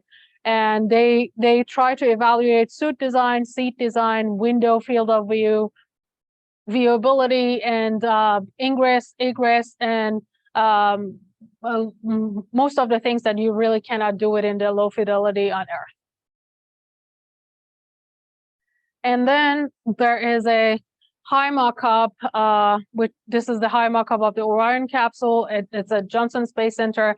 It's exactly like what they're going to see in the actual mission, but it doesn't have the zero-G aspect of it. But that is somehow the last section, last part of the mission. So what they're trying to do is that they're seeing different things in each stage and connecting all those dots together and make them feel the environment. That is that could be somehow hard in some cases. So now for Gateway program, they're using VR for human in the loop system, so that they can simulate most of those mock-ups and different fidelity whenever they need it, instead of just moving into that environment. They really can feel it, and processing the, for example, viewability and other stuff that is related to human factor design. That would be way easier when they're doing it through VR. So it's in their conclusion, they mentioned that, yeah, human systems integration, the HSI, it would be ensuring that human consideration, both capabilities and limitations, are on par hardware and software consideration. So it's not just the software, the hardware that they're going to change, the software that they're going to use in these in different fidelities are going to change. So making them in the VR, it could be can make it easier for the users. And human in the loop evaluations for the facilities and concept assessment and everything, it is a must for the future of the space missions. And this is my own paper that I presented over there, and I really appreciate if you can give me some feedback. Was that, I mean, the whole paper is, we cannot really have a greenhouse module if we want to provide food. It is way more complicated than just having the greenhouse module. So I have divided into different sections that, for example, it starts with greenhouses, the history of greenhouse system, what we have for the history of the food production and preparation system. Then we have some knowledge gaps in here. What are the analysis of these three parts and what should be done? So this is all the plant system that has ever been launched in the whole missions. So it has, we started in the satellites. They were very, very teeny tiny.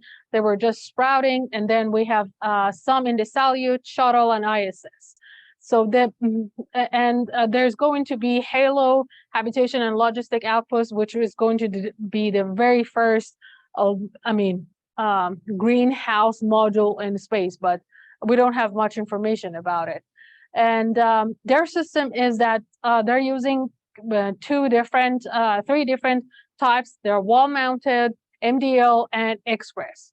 And the interesting part about of these is that what is the growth area in these? As you can see, it's it has started from 0.01, and now that we have almost the maximum size, it's 0.171. What do they look? So the wall mounted in Salyut, which it is the very beginning, it's something like this size. And as you can see, it has something like 5-10 plants, and it would be super, super small, and it would be just for, I don't know, experiment. They really cannot use anything about it. And then we have the MDL version, which is mid-deck locker at shuttle. They used to do it. It is 1/4 or 1/5 of the whole rack. And then the Express is the full rack of the ISS systems. These are the pictures, how they started evolving and how they used to look like. They're getting bigger and bigger. But the problem is that if we want to have a greenhouse anywhere in surface or in orbit, the Eclipse system that can provide the whole oxygen for the crew, the calculation says that the minimum 25 square meter of growing area we need per person on the surface of the moon or in the orbit. What we have now is 0.17. What we need is 400 square meter, which is 2,300 times larger than what we have. So the reason that we're not going to Mars any soon is not because we don't have the rocket, is because we don't have the food to eat over there, or we don't have the oxygen to produce over there. So the history of the food preparation. So these are the food that the two food has been used since 1961. They still use it in different versions, not the actual, I mean, for the sauces and stuff like that, but they're not the actual food. And they used to use cubic food, Q food since 1963. Now the food mainly looks like these lower part. They invented the spoon bowl in 1969 because every astronaut, they were complaining about eating the shit out of the tube food. So they changed the food to these. But the main thing in these pictures is that they are not frozen, and we don't have any refrigerator in ISS anywhere. And so whatever they have is just dehydrated or natural form, and or it needs a little bit of heat. So with no refrigeration, it means that even if you have the greenhouse over there, you cannot store food over there. You need to eat it immediately or it's going to get bad. So what is the solution? How we can provide all these categories of the nutrients to the astronaut is here in the NASA's knowledge gap. This, I have copy and pasted this table from the NASA that they say that in the design reference mission for the missions in low Earth orbit, we have it doesn't matter if it's a short term, less than 30 days, or if it's a long term, we still can provide everything for food and all kind of supplies. If it's a lunar orbit, if it's less than 30 days, we're still fine and food is going to be acceptable, or in sometimes it needs some kind of optimization. But if it's going to be longer than 30 days or to a year, we actually don't have that kind of food that lasts for a year. For the lunar orbiter and surface missions, for short period of time, for 30 days, less than 30 days, we're still kind of okay, but it needs optimization. For long duration, nope, it's not going to happen. And for Mars, we don't have anything. So they have put these knowledge gaps in the NASA's Food and Nutrition website. So it is from 102 to 702. Each of them is talking about one category. So 102 is about the technologies that extend the stability of the nutrients. The 103 is what are the best crops that we can grow that have good growth ratio, good nutrient acceptability, safety, reliability. 202 is that, okay, we know what we're going to grow, but are they really edible altogether? Are they going to make a good food? So the palatability is the next issue. 203 is the manufacturing. If they eat those again and again, are they going to get sick of that menu? 204 is the quality metrics of the taste, texture, color, and all of those the things that makes the food pleasant to the crew. So 401 is that what these foods are, these foods aspect is going to be on the physiological, how these food can physiologically affect the immune system and other, for example, cardiovascular health of the crew. 501 would be how these food could affect psychologically. 601 is that we have no computerized model to say that even if we have those food, those plates and everything, we don't run out of some kind of salt or water or anything in the middle of growing all of these stuff together. 602 is that, okay, even if we have all of these, the mass and volume of this food is going to be so high that we can't lunch it.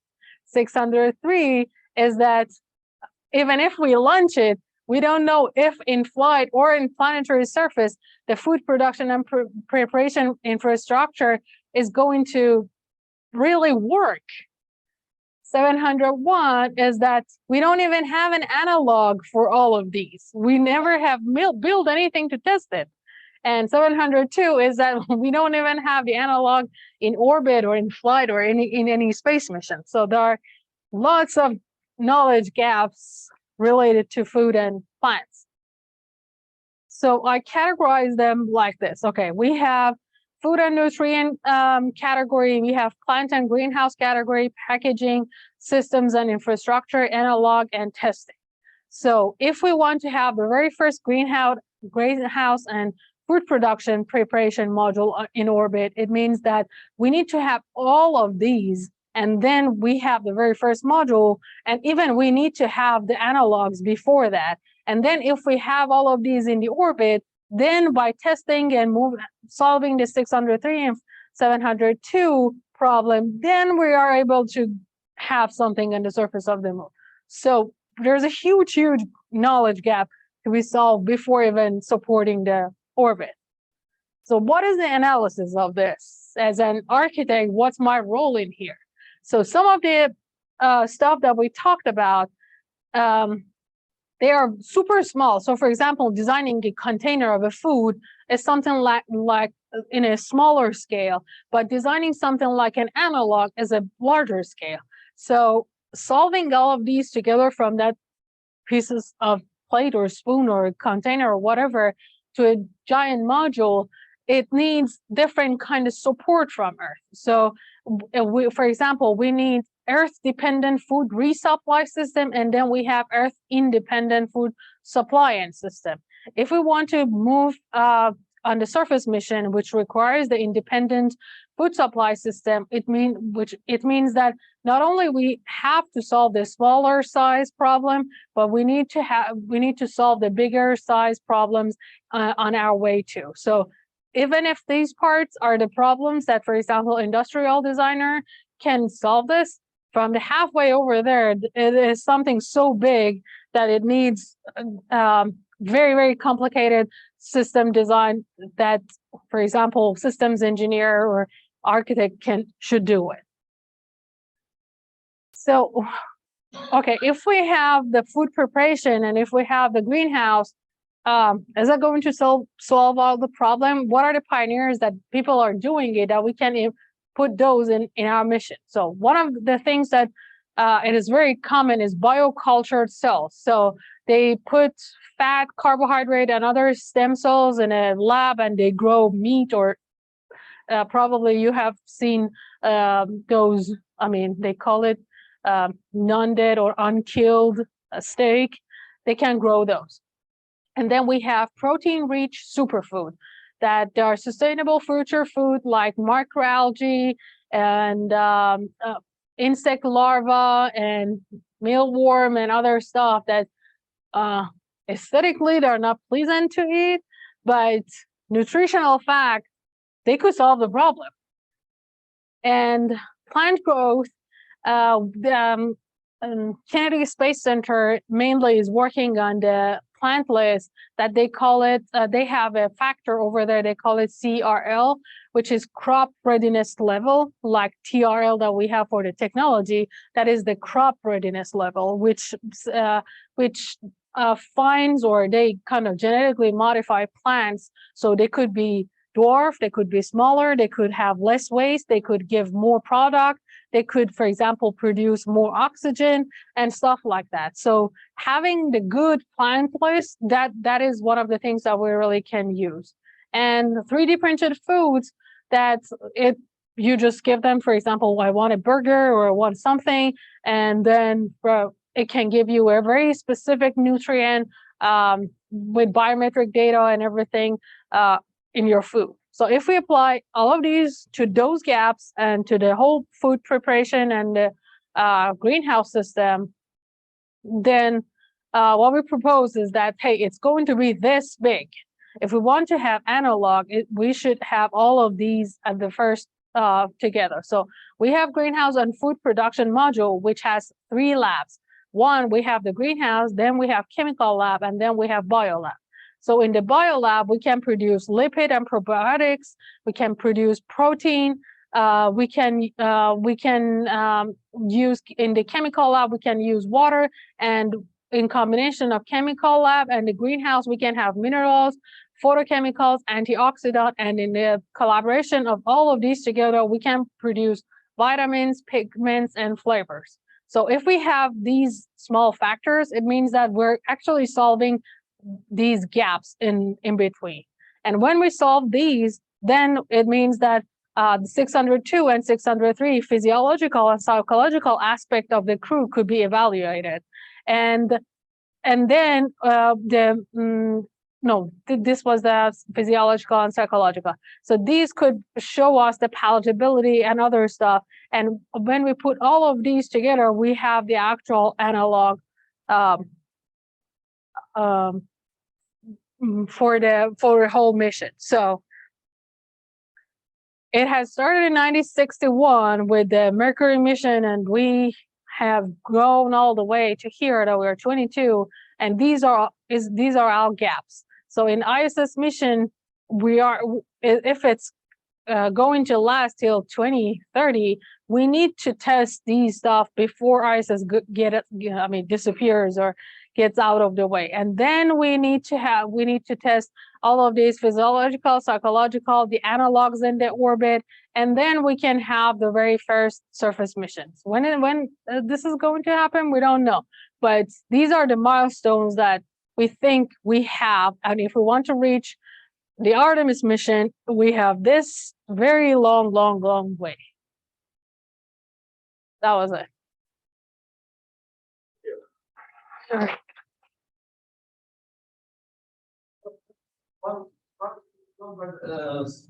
Thinking about this problem in a structured manner. But it's not robust because it's all kinds of requirements. So, I mean, that's what architects do. When we design a house, we need to know where going to be MEP, where is the piping, where is the electricity, where is the mechanical, where people feel good, and where people, for example, sleep good, where people gather good. So architects are mainly systems engineer that we put all of these together and say, okay, this is the house.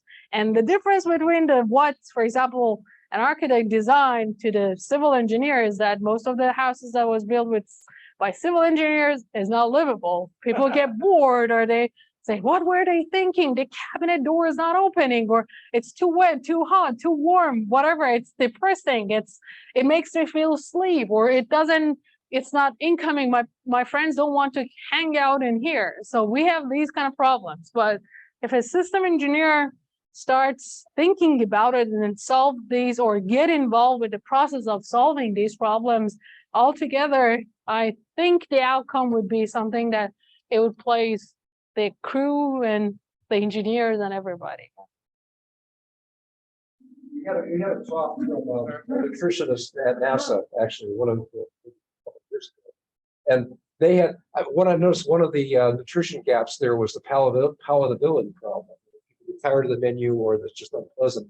And it was obvious. She had some pictures of what people were eating on the space station. It's bad. And one of them was really obvious. They solved the problem. They passed around a giant bottle of sriracha sauce. That was their solution. Now, apparently that solution works. Yeah. So, mealworms, not so good, no problem, sriracha sauce. Yeah. Status NASA's long-term habitability module. The experiments where they put people in a enclosed volume and then let them live inside as if they were inside a space station.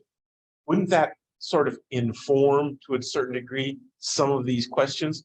And I was under the impression that NASA had a module that they had set up like this, but they only run it intermittently. I was wondering if you had any information about if they The had module that any people. produces. Oh no, it's they have a fake space station or space module. It's like, I saw it. It's 3 stories tall, and they put. Oh, you're people talking about there. Hera.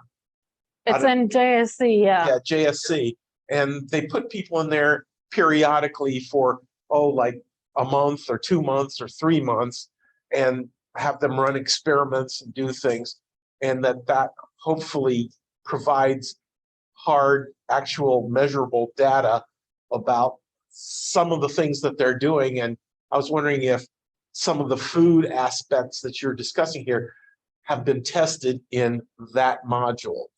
So And if the module is running, let's say, right now, or whether they've parked it for like all of this year. they kind of shut down the missions for Hera, I think, because of the COVID. But I know that they started again. They call it analog astronauts. So now there are people in there again, I think from a couple of months ago. So they do that, but the problem is that they're using the prepackaged food. So they're not doing anything about it. They're not producing, they're not doing anything. They had planned one time, a couple of years ago, and the plant died because people forgot to water them. And Oh yeah, engineers. Yeah. yeah, What? so, Water a plant? so Can't we have a machine for that? So they they didn't actually prepare it, or they didn't produce food over there. So now with the main problem now is that, for example, I know that most of the food that is going to ISS is produced 6 months ago. Oh. So they have lost some of their aspect of the, I don't know, taste and flavor and vitamins in that 6 months. And when it's going over there, it's under 8 months to 10 months, or maybe, for example, a year, and that's it. So if you think that, for example, for the Mars mission, the problem is that the food is 6 months, you're going to be there, it would take 2 years. When you're coming back, you're gonna die because the food is not edible. Okay, well, here's a suggestion.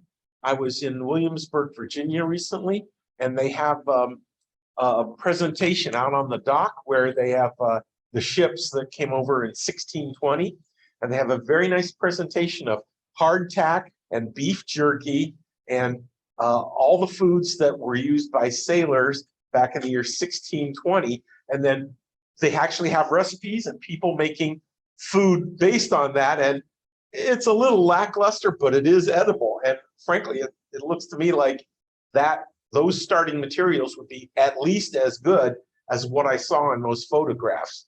And as strange as that might sound, beef jerky and hardtack might not be a bad solution. But that would be 6 months coming back. It means 6 months of beef jerky.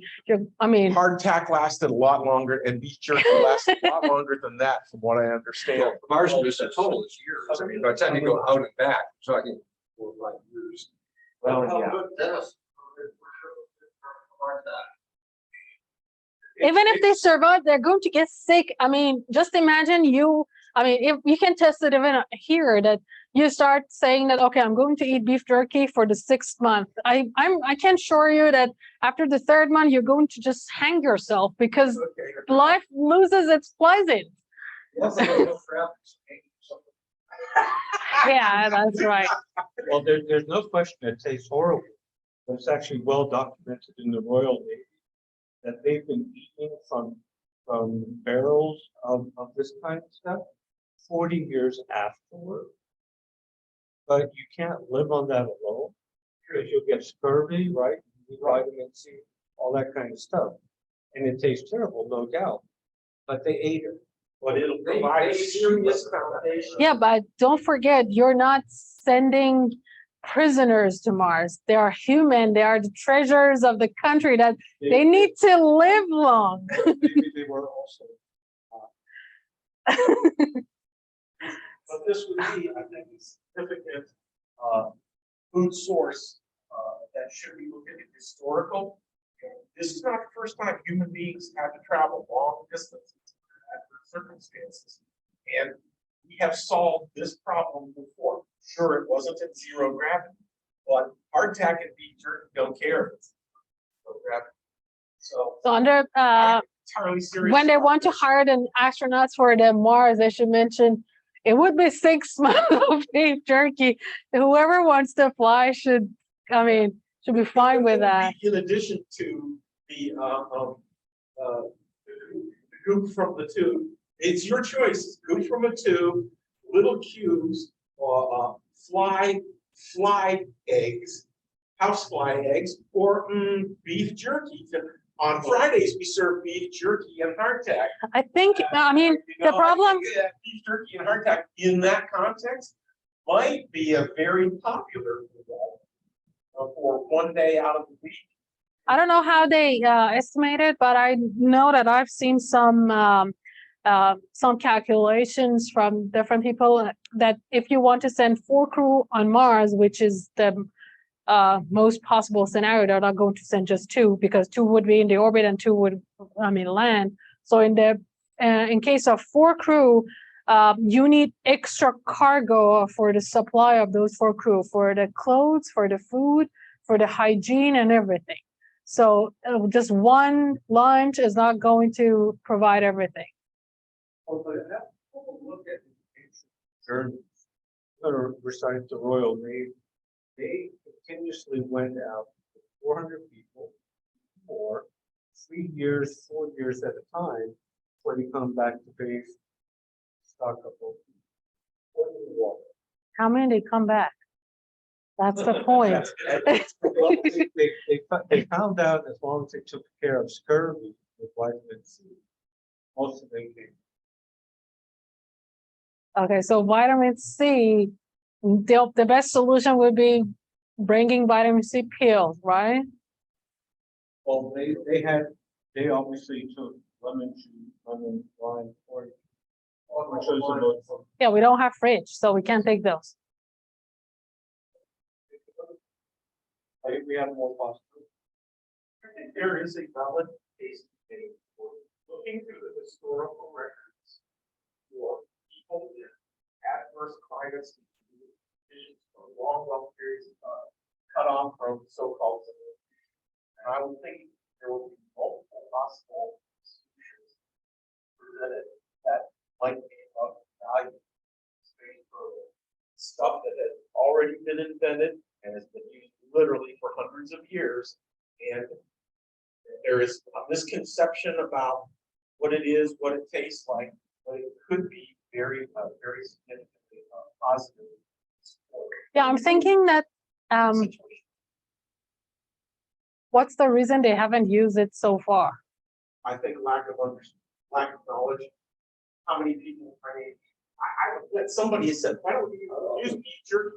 Because beef jerky is something very common, is that you can see it in grocery stores. So not including that in the menu so far, it means that they have gone through that or no? I think probably the biggest obstacle that NIH, not invented here. What? Feed our Apollo astronauts with beef jerky off the shelf from the 7-Eleven? Well, that's just not easy. I can imagine a conversation like that actually having taken place. Whereas if you'd ask the astronauts themselves, they would say, a lot better than this stuff. I myself have never had beef jerky ever. I don't like it. Slim Jims? Yeah. Yeah. I tell you what, on your way home tonight, stop at 7-Eleven, stop at a convenience store, and I'm sure they'll have. It doesn't look good. Well, give it a try. Give it a try. It's heavily salted. Yeah, it's too salty. That's my point. That I tried one time and I was drinking water for I don't know, for a couple of hours because I don't know, probably it was not a good product or whatever. So you're talking about palatability. However, oddly enough, many sailors over hundreds of years ate something very similar to that, and they not only survived, well, they actually thrived, and they lived to come back and tell stories. So, are we talking about survivability for the astronauts, or are we talking about palatability? I mean, pour water on it or beef jerky. Yeah, but we don't have much water in the space either. That's the next thing. Well, So long journeys have been. yes. Yeah. Hardtack is actually hydrated, but it's not intended. It's brick form, for lack of a better term. It is supposed to be chopped off, whacked off, and then put in a bowl and ground into a dust, and then rehydrated, and then cooked for you. Red light, something. Most people think that it's supposed to play with bricks, and they are like bricks. I picked one up. You could drive a nail them, but that showed my lack of understanding of how the product. I had some beef jerkies in Russia and I didn't like it over there either, but they were like, what do you call it? Fruit leather. They are like leather. They're not this stiff, but still they're not good. And but it's like how is housefly guts going to taste? It's like compared to beef jerky. I mean, that's one thing that kind of jumped out at me on that slide is that, oh yeah, it's a superfood. It's like, oh yeah, right. But there's going to be a palatability. They don't taste like anything. That's the point. It's like this. I used to ride a motorcycle, and I learned before very long that you always keep your mouth. You don't smile while you're riding a motorcycle because otherwise you end up with No, because they grow them and they're sterilizing. They don't taste good. No, they use it when they're in a larve model. They don't have wings to fly, and then they catch them and make burgers. So they're in the larve part, and then because they're in the sterilized environment, and for example, they're not eating food to. The main reason that they don't smell or taste good is that they consume, I don't know, rotten food, and that's if you grow them in the lab, because they're not eating rotten food, and you're just feeding them with glucose syrup or something like that. So it doesn't have that smell, doesn't have that taste. It's just, I don't like tofu.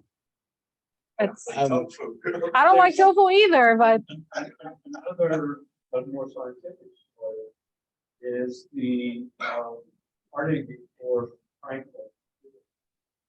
May I make a comment from the web? And we got lost ultimately the expedition with years ago, years ago. They actually found where they perished. They found a lot of the tin can still available to open them up. And allegedly, however, they noted that the cans were so that was eating and dying. And we have a couple of comments online. Yeah, David just trying to read them. Siobhan says that the member Mark's beef jerky from Sam's Club is pretty good. So try that out. He also says that the 32.5 days is the longest planned stay on the moon. And also going back a little bit, Robin had a question for Greg.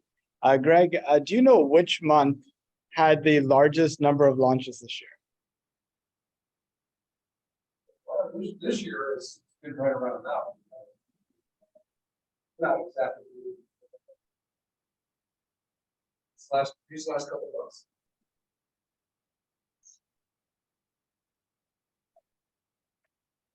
Okay, cool. I didn't know we have yeah. all vegetable jerky. That would be cool. Well, That could- Here's all what matter of the bright spots. Well, there are plenty of features buying. That's yes. They're seeing some of ours, you know, total.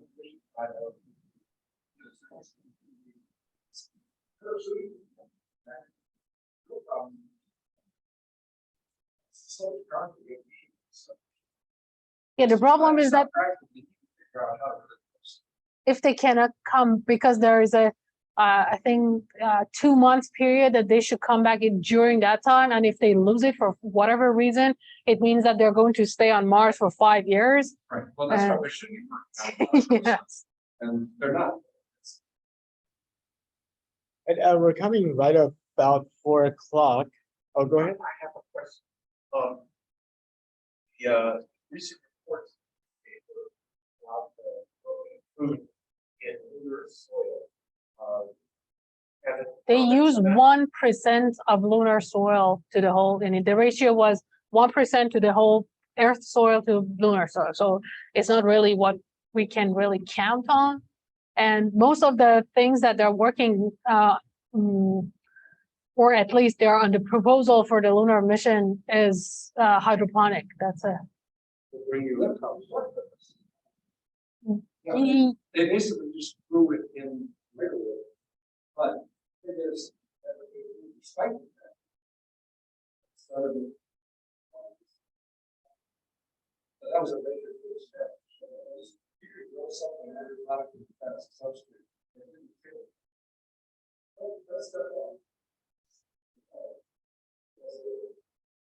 Yeah, there were, I mean, if you check the papers website, you can download papers of the plant session. There were lots of very, very interesting studies about the whole hydroponic system in ice. Now they're testing in ISS, and that could be used on lunar surface. They're amazing. I mean, I think they have kind of found the solution how to do it finally after all these years.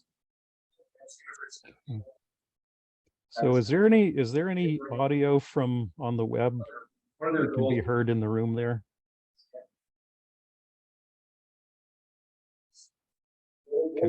Can anybody hear us?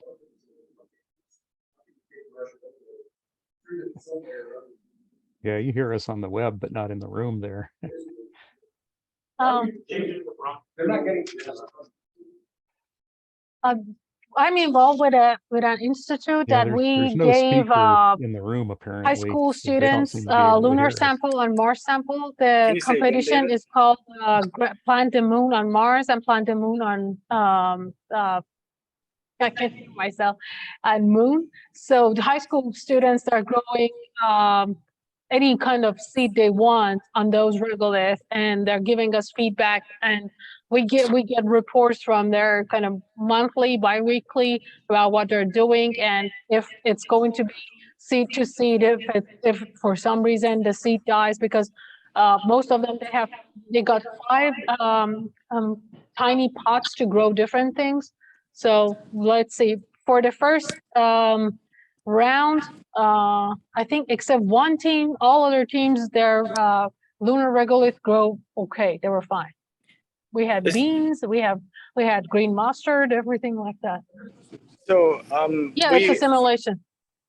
But it's 100%. I mean, some of the teams are using 100% simulation. Some of them are combining the simulation with the normal Earth. But the restriction is they cannot use more than 30% of Earth, soil on it. So one thing real quick, David had something to say. David, go ahead and repeat your question. I think we can hear you from here. Yeah, well, the main thing I wanted to do was give a very brief update on the NASA Advisory Council's review of Artemis and Moon to Mars. I've got about 5 charts. Can they be seen in the room, and can I be heard in the room? We can hear you. Okay. Let's see if I share a screen. Let me see if you can see that. Let's see. So NASA Advisory Council met on Wednesday, August 10th. It was headed by Wayne Hale, who was the former flight director. How we can share this? I don't know. I don't know if you can share it.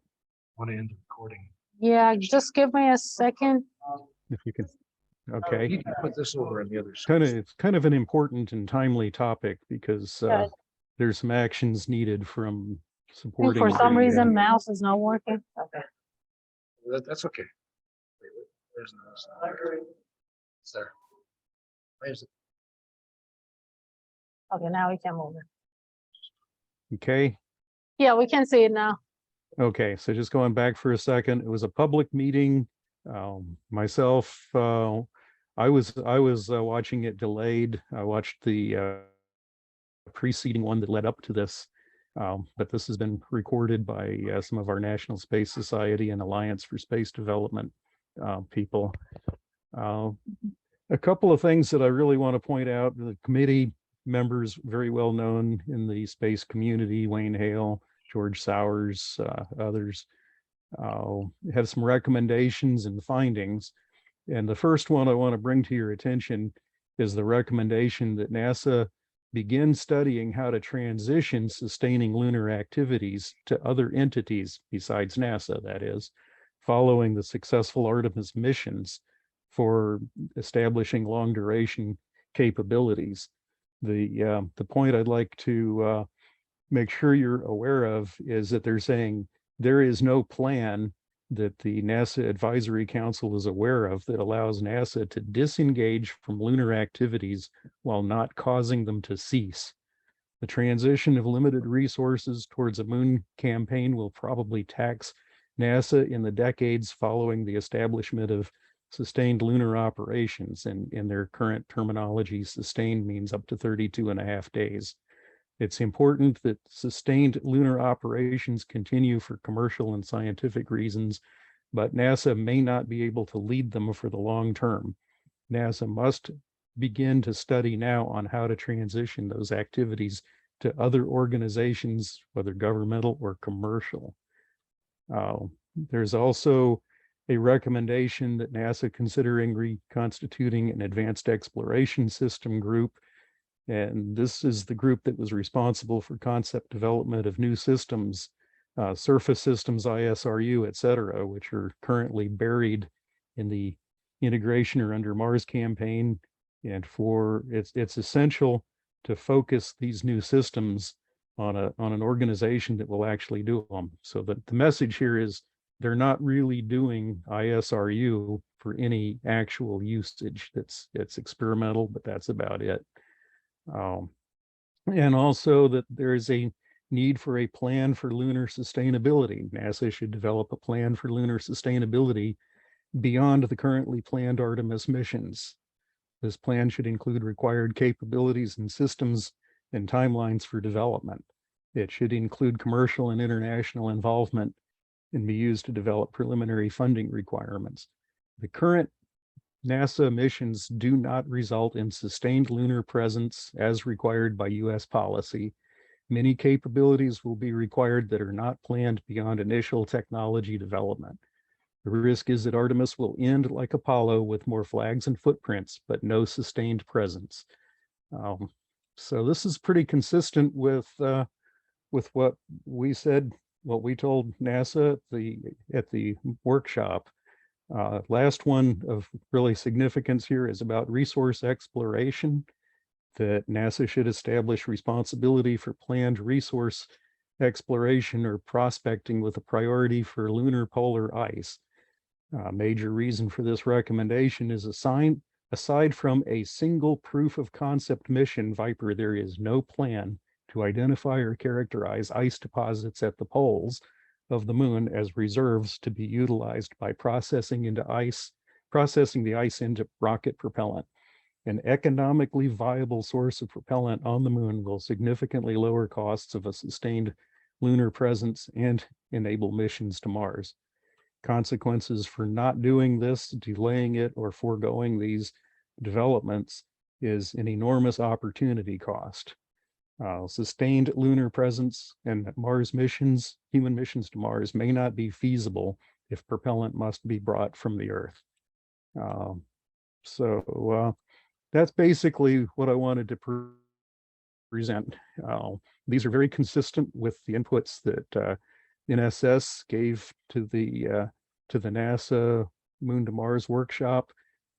Basically, if we want to have anything going beyond 32.5 days as a sustained lunar operation, we need to make that point known through some of the activities like the Alliance for Space Development's efforts to bring points like this to the congressional representatives who have basically are responsible, as best we can tell, for having stopped any effort for longer duration missions beyond 32.5 days on the moon.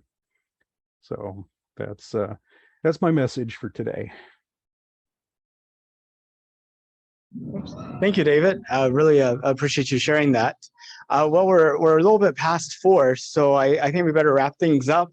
One thing is next month, September 10th, I'm having one of my former coworkers, not my former coworkers from my former job, my former coworkers from my current job, who is a mission controller, but now has moved over to Blue Origin.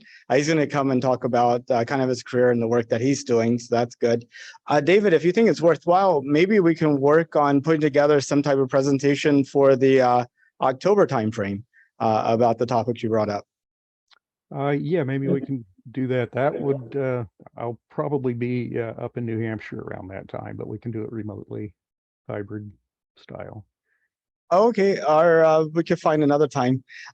Well, anyway, did you have anything else more, David? Or no, I mean that was basically the message. I mean, you know, there's a lot of material out there that suggests that there's long-term missions on the moon, but they're not in the current planning. And you know, this is something that NSS members need to be aware of, and we need to push to get these kind of things back in the plan. The whole thing about moon to stay, I think that picture that was on the graphic on the freeway going up there, that's not really in the funding budget. That's not planned.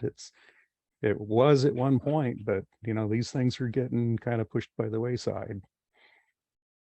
That's a very good point. Okay, well, I think that's a topic we'll have to bring up again. I think we'll have to close things out. We're kind of picking up in the room here and need to close things up on this side. So I'll leave y'all online. David, I think you're a co-host, so Okay. I wish Yeah. Well, we can disconnect on the room, and okay. you should be able to All keep things going there. Thank you. Okay, thanks, Nathan. By the way, I think I'm supposed to be presenting at the Clear Lake chapter on Tuesday if you're down. Oh, that is that way. this Tuesday? Believe so. Yeah. Okay. Okay, well, good deal. Well, thank you all very much. Talk to y'all Okay. later. Bye. Bye-bye. That's that. And then we can Make sure we keep the recording. let's see, we gotta bring that. Slide it back. I'll let you do it.